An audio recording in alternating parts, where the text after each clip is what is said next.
I'm Jamie Bales, and I'm a pediatrician and pediatric endocrinologist from Huntington, West Virginia.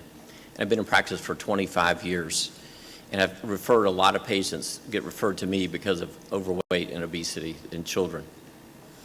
In the first 5 years of my practice, I've followed the American Academy of Pediatrics guidelines and I've placed all these children on low-fat diets, encouraging more fruits and vegetables, encouraging whole grains, and more exercise.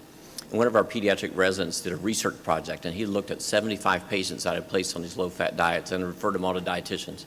And what he found was stunning to me. He found that none of them lost weight, not one. And they all gained weight at the same rate, and some gained weight even faster. Well, this was confusing. I thought I was doing a pretty good job. And so as a good pediatrician, I was sure that these patients just weren't following my guidelines. And so after some reflection, though, and actually doing some research, I came to a different conclusion. Perhaps that fat wasn't the problem. And physiologically, it makes sense. Carbohydrates and sugar stimulate insulin secretion, and insulin is a hormone that stimulates fat storage. So 20 years ago, I started a different approach. And I was skeptical. I didn't know if it would work, but the first patient I saw was a 10-year-old girl, and she lost 14 pounds in 2 months, 24 pounds in 4 months, and she continued to lose weight until she reached her ideal weight, a total of 50 pounds. I have since gone on to see hundreds and hundreds of growing children lose life-changing amounts of weight by restricting sugar and carbohydrate intake. To a T, the parents tell me the kids feel better. They have more energy. They're less hungry, and they end up actually eating less. I have seen several growing kids lose over 100 pounds. Talk about life-changing and self-esteem improvement.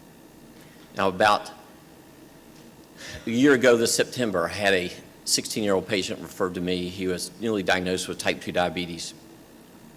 He was 5'2", weighed 265 pounds. His hemoglobin A1C was 11.9. He was autistic, mentally challenged, and his entire family was fairly low IQ. In 10 minutes, I was able to teach his family what foods to eat and what foods to avoid.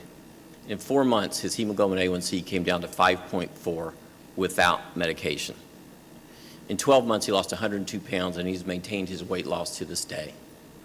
Now, I know these dietary guidelines are not geared for weight loss, but if we take these guidelines and we turn them upside down and we increase our fat and cut out our carbohydrate intake, we see tremendous weight loss.